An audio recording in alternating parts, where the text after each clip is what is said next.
Hello दोस्तों, स्वागत है आपका हमारे YouTube channel exam oriented classes में। और इस वीडियो में हम डिस्कस करने जा रहे हैं 20 अप्रैल 2020 के इंपॉर्टेंट करंट अफेयर्स। तो दोस्तों, वीडियो शुरू करने से पहले अगर आप हमारे चैनल पर नए हैं तो हमारे चैनल को सब्सक्राइब करें, वीडियो को पूरा देखें, वीडियो पसंद आता है तो लाइक करें, कमेंट करें और दोस्तों के साथ शेयर करें। और अगर आप इस वीडियो की PDF डाउनलोड करना चाहते हैं तो हमारे टेलीग्राम चैनल को ज्वाइन कर सकते हैं, जिसके लिंक डिस्क्रिप्शन में है। आइए स्टार्ट करते हैं। तो पहला प्रश्न है, सॉरी हाल ही में विश्व विरासत दिवस कब मनाया गया? तो उत्तर है 18 अप्रैल। हाल ही में 18 अप्रैल को विश्व विरासत दिवस मनाया गया। यह दिन मानव विरासत को संरक्षित करने और इससे संबंधित संगठनों के प्रयासों को चिन्हित करने के लिए हर साल मनाया जाता है। इसका उद्देश्य सांस्कृतिक, ऐतिहासिक एवं प्राकृतिक विरासतों की विविधता का संरक्षण करना तथा स्मारकों के महत्व के बारे में जागरूकता बढ़ाना है।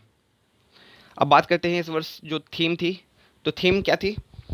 Shared culture, shared heritage and shared responsibility, यानी साझा संस्कृति, साझा विरासत और साझा जिम्मेदारी। इसका इतिहास क्या रहा है, कब से स्टार्ट हुआ? तो international council on mountains and site यानी आईकॉमॉज ने वर्ष 1982 में 18 अप्रैल को विश्व धरोहर दिवस के रूप में मनाए जाने के लिए घोषणा की थी, जिसे 1983 में यूनेस्को की महासभा द्वारा अपनाया गया था। अब बात आई यूनेस्को की। तो यूनेस्को का फुल फॉर्म है United Nations Educational, Scientific and Cultural Organization. इसकी स्थापना हुई थी 4 नवंबर 1946 को। इसका हेडक्वार्टर है पेरिस, फ्रांस में, और इसके प्रमुख हैं वर्तमान में ऑड्रे अजोले। इसके अलावा बात करते हैं आइकोमोज यानी international council of on mountains and sites. तो इसका भी मुख्यालय पेरिस, फ्रांस में ही है। इसकी स्थापना हुई थी वर्ष 1965 में और इसके वर्तमान प्रमुख हैं तोशियुकी कोनो जी। तोशियुकी कोनो। चलते हैं अगले प्रश्न की ओर।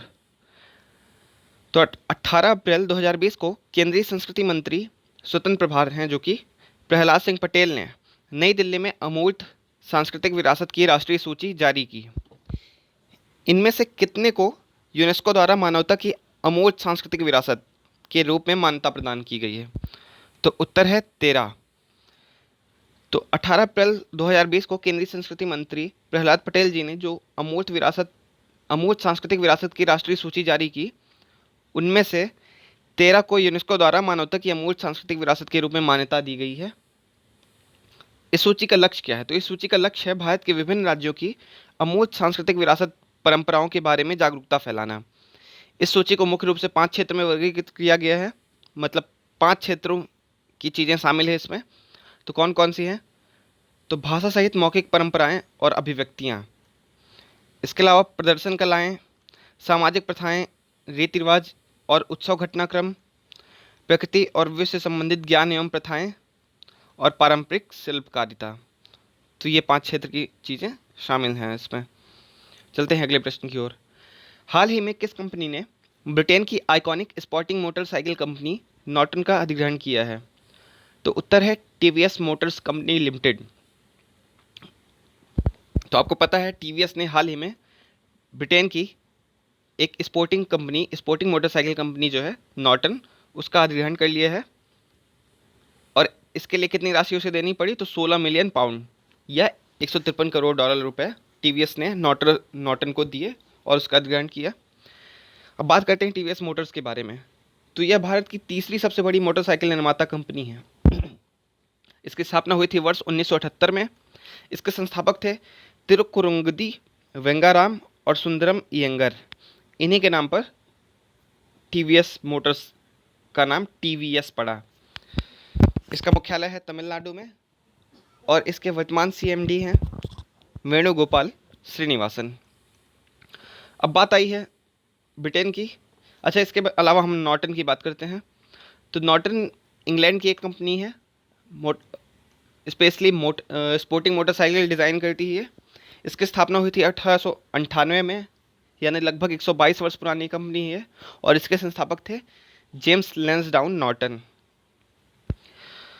अब बात आई ब्रिटेन की। तो कई बार आपके दिमाग में कन्फ्यूज़न रहता है ब्रिटेन और इंग्लैंड और यूके में। तो आज हम उसको क्लियर करते हैं। तो क्या होता है, जब हम बात करते हैं सिर्फ इंग्लैंड की, तो आप देख सकते हैं ये जो देश है ये इंग्लैंड है, इसकी राजधानी है लंदन। जब हम बात करते हैं ग्रेट ब्रिटेन की, तो उसमें 3 देश शामिल होते हैं। कौन कौन से? तो ये तीनों, स्कॉटलैंड, वेल्स और इंग्लैंड। और जब हम बात करते हैं यूनाइटेड किंगडम की, तो इसमें 4 जगहें शामिल हो जाती हैं, 4 क्षेत्र शामिल हो जाते हैं। कौन कौन सी? इंग्लैंड, स्कॉटलैंड, वेल्स और नॉर्दर्न आयरलैंड। अच्छा, शायद आपके दिमाग में सारी चीज़ें क्लियर हो गई हों। एक बार फिर से आपको रिवीजन कराता हूँ। अगर सिर्फ इंग्लैंड की बात करें तो ये इंग्लैंड है। अगर हम बात करते हैं ग्रेट ब्रिटेन की, तो ये 3 देश शामिल हो जाते हैं इसमें, स्कॉटलैंड, वेल्स और इंग्लैंड। जब हम बात करते हैं यूनाइटेड किंगडम की, तो इसमें ग्रेट ब्रिटेन के साथ नॉर्दर्न आयरलैंड भी शामिल हो जाता है। लेकिन जब हम बात करें ब्रिटिश आइसलैंड की, तो इसमें ये पूरा क्षेत्र शामिल हो जाता है, जितने रिपब्लिक ऑफ आयरलैंड है, नॉर्दर्न आयरलैंड है, वेल्स है, इंग्लैंड है और स्कॉटलैंड, ये सभी क्षेत्र ब्रिटिश आइलैंड में शामिल हो जाते हैं। अच्छा, इनकी राजधानी को भी हमें ध्यान देना है। तो स्कॉटलैंड की राजधानी क्या है? एडिनबर्ग। वेल्स की राजधानी क्या है? कार्डिफ। स्कॉटलैंड की है एडिनबर्ग, वेल्स की है कार्डिफ, इंग्लैंड की है लंदन और नॉर्दर्न आयरलैंड की है बेलफास्ट। चलते हैं अगले प्रश्न की ओर। तो हाल ही में किसान रथ मोबाइल ऐप किसके द्वारा लॉन्च किया गया है? तो इसका उत्तर है नरेंद्र सिंह तोमर जी, जो कि वर्तमान में कृषि मंत्री हैं। इन्होंने किसान रथ मोबाइल ऐप को लॉन्च किया है। यह ऐप कृषि और बागवानी उत्पादों के प्राथमिक परिवहन में सुगमता लाने के लिए राष्ट्रीय सूचना विज्ञान केंद्र यानी नेशनल इंफॉर्मेटिक्स सेंटर द्वारा विकसित किया गया है, और इससे खाद्य पदार्थों और जल्दी खराब होने वाली वस्तुओं के परिवहन में आसानी होगी। और जो लॉकडाउन के दौरान जो लिमिटेशन चल रही थी, जो रिस्ट्रिक्शन चल रही थी, जिनके कारण परिवहन में काफ़ी बाधाएं आ रही थी, उनको दूर किया जा सकेगा। चूँकि परिवहन ट्रांसपोर्टेशन बंद था, उसके कारण काफ़ी किसानों का नुकसान हो रहा था, सब्जियां काफ़ी ख़राब हो जाती थी, बाज़ारों तक नहीं पहुंच पाती थी। तो इनसे इन सब चीज़ों में आसानी मिलेगी इस ऐप से। चलते हैं अगले प्रश्न की ओर। हाल ही में कहाँ स्थित DRDL यानी रक्षा अनुसंधान एवं विकास प्रयोगशाला ने कोविड-19 परीक्षण हेतु नमूना संग्रहण यानी सैंपल कलेक्शन के लिए कोवसैक्स नामक कियोस्क विकसित किया है? तो उत्तर है हैदराबाद। हाल ही में हैदराबाद में स्थित DRDL ने कोविड-19 परीक्षण हेतु नमूना संग्रहण के लिए कोवसैक, जिसका फुल फॉर्म है कोविड-19 सैंपल कलेक्शन कियोस्क नामक कियोस्क विकसित किया है। चलते हैं अगले प्रश्न की ओर। तो हाल ही में किस राज्य सरकार ने लॉकडाउन को 7 मई तक के लिए बढ़ा दिया है? तो इसका उत्तर है तेलंगाना। हाल ही में तेलंगाना राज्य सरकार ने लॉकडाउन को 7 मई तक के लिए बढ़ा दिया है और घोषणा की है कि 7 मई तक किसी भी प्रकार की कोई रियायतें नहीं दी जाएंगी। चूँकि कोविड-19 महामारी तेज़ी से फैल रहा है, इसलिए यह कदम उठाना ही उचित था तेलंगाना सरकार द्वारा। अब बात आई तेलंगाना की, तो तेलंगाना की राजधानी है हैदराबाद। मुख्यमंत्री हैं के चंद्रशेखर राव, ये के चंद्रशेखर राव जी ही हैं जिनकी फ़ोटो दी हुई है। इसके अलावा राज्यपाल हैं तमिलसाई सुंदरराजन जी। तेलंगाना से राज्यसभा सीटों की संख्या है 7 और लोकसभा सीटों की संख्या है 17। आपको ध्यान देना है, कभी कभी डायरेक्ट एग्ज़ाम में मैच करने के लिए पूछ ली जाती हैं, या फिर डायरेक्ट क्वेश्चन के फॉर्म में पूछ ली जाती हैं कि तेलंगाना से लोकसभा सीटों की संख्या कितनी है। तो आपको भी लिखना पड़ेगा लोकसभा सीटों की संख्या 17 और राज्यसभा सीटों की संख्या 7। अच्छा, आपको पता हो कि तेलंगाना राज्य की स्थापना 2 जून वर्ष 2014 को हुई थी, भारत के 29वें राज्य के रूप में। हालांकि अब भारत में कुल 28 राज्य हैं, क्योंकि कुछ समय पहले जम्मू कश्मीर राज्य को धारा 370 को समाप्त करके उसे 2 केंद्र शासित प्रदेशों जम्मू कश्मीर और लद्दाख में विभाजित कर दिया गया था। अब तेलंगाना की लोकेशन भी हम देख लेते हैं, ताकि हमें हमारे दिमाग में पूरा माइंड मैप सेट हो जाए। तो ये है तेलंगाना, साउथ इंडिया का पार्ट है। इसको टच करने वाले, इसके साथ बॉर्डर शेयर करने वाले स्टेट्स कौन कौन से हैं? तो आंध्र प्रदेश, करेगा ही, क्योंकि आंध्र प्रदेश से ही तो विभाजित होकर बना था। कर्नाटक, महाराष्ट्र, छत्तीसगढ़ और उड़ीसा, तो ये 5 स्टेट्स तेलंगाना को टच करते हैं। चलते हैं अगले प्रश्न की ओर। तो हाल ही में किस राज्य या केंद्र शासित प्रदेश सरकार ने एसएस कोरोना मोबाइल एप्लीकेशन को लॉन्च किया है? तो इसका उत्तर है दिल्ली। हाल ही में दिल्ली सरकार ने एसएस कोरोना ऐप लॉन्च किया है। दिल्ली सरकार ने सभी अधिकारियों को कोविड-19 हॉटस्पॉट इलाकों में घर घर जाकर सर्वे करने के लिए नई ऐप एसएस कोरोना का इस्तेमाल करने की सलाह दी है। बिना किसी व्यक्ति के संपर्क में आए डेटा एकत्र करने और उसका विश्लेषण करने में अधिकारियों के सामने आने वाली चुनौतियों को ध्यान में रखते हुए इस ऐप को लॉन्च किया गया है। इस ऐप के माध्यम से एकत्रित डाटा को तत्काल सर्वर पर अपलोड करके तुरंत विश्लेषण किया जा सकता है। अब बात आई दिल्ली। दिल्ली एक केंद्र शासित प्रदेश है। दिल्ली के मुख्यमंत्री हैं अरविंद केजरीवाल। दिल्ली के एलजी यानी उपराज्यपाल हैं अनिल बैजल। दिल्ली से लोकसभा सीटों की संख्या है 7 और राज्यसभा सीटों की संख्या है सिर्फ 3। लोकसभा सीटों की संख्या 7, राज्यसभा सीटों की संख्या सिर्फ 3। चलते हैं अगले प्रश्न की ओर।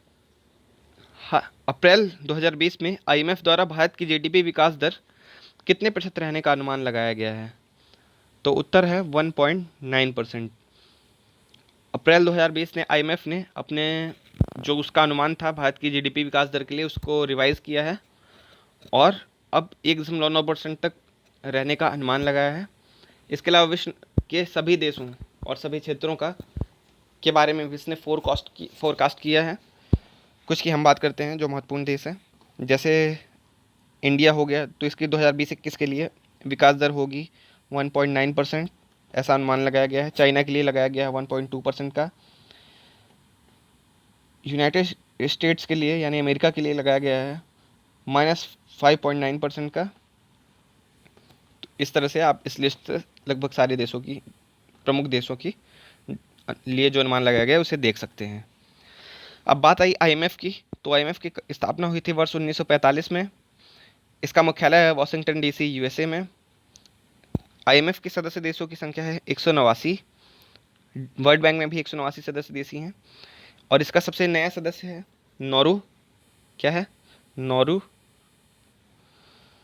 और इसकी प्रमुख हैं वर्तमान में क्रिस्टलिना जॉर्जिएवा, जो कि बुल्गारिया देश से हैं। इसके अलावा आपको ये जानना भी बहुत महत्वपूर्ण है कि इसके मुख्य अर्थशास्त्री के रूप में भारतीय मूल के गीता गोपीनाथ जी को नियुक्त किया गया है। अच्छा, अभी हमने आईएमएफ ने जो अनुमान लगाया है जीडीपी विकास दर का उसकी बात की है। इसके अलावा आप कुछ अन्य संगठनों, कुछ अन्य रेटिंग एजेंसीज़ के द्वारा जो अनुमान लगाया गया है विकास दर का उसे भी आप देख सकते हैं। तो फिश के अनुसार अनुमान है 2% का, मूडीज़ के अनुसार 2.5% का, वर्ल्ड बैंक के अनुसार 1.5 से 2.8% तक विकास दर होगा और एशियन डेवलपमेंट बैंक के अनुसार लगभग 4% का विकास दर होगा भारत का। तो इस तरह से आप देख सकते हैं। चलते हैं अगले प्रश्न की ओर। हाल ही में किसने दक्षिण कोरिया के राष्ट्रपति पद का चुनाव जीता है?